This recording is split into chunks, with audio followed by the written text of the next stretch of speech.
Je vais vous révéler des messages des âmes, ce qu'elles font sur Terre, ici et dans l'au-delà. En ce qui concerne la réincarnation, celle-ci est imposée à tous sans exception. Sachez que nous n'avons jamais été de plantes ou d'animaux et ne le serons jamais.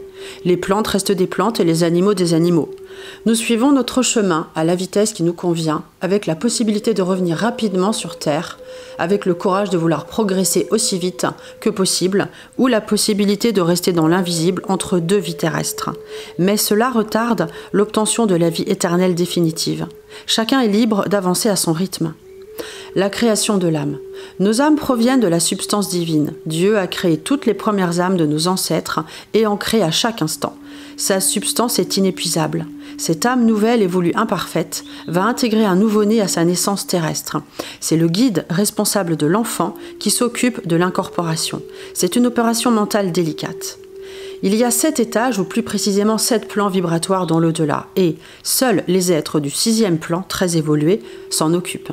L'incorporation de l'âme ne se fait pas si l'enfant meurt ou doit mourir après la naissance. Cette incorporation ne peut se faire qu'à la naissance, car l'âme étrangère gênerait la maman. Mais l'âme fait des allers et retours pendant la gestation. À la première incarnation, nous recevons du positif et du négatif. Cette dualité est nécessaire. À la deuxième incarnation, donc de nos âmes, de nos vies, nous avons besoin de réconfort et notre guide nous montre les familles qui pourraient nous prendre en charge. Il connaît les épreuves que nous traversons et nous ne sommes pas toujours au courant de ce qui nous attend. La loi du karma sera appliquée avec rigueur si nous avons commis une lourde faute. L'influence des astres est vraie et s'applique pour les grands hommes comme les savants, et ce sera le guide qui gérera l'heure de l'accouchement en fonction de la position des planètes. Pour les hommes plus communs, la position des planètes n'est pas si importante.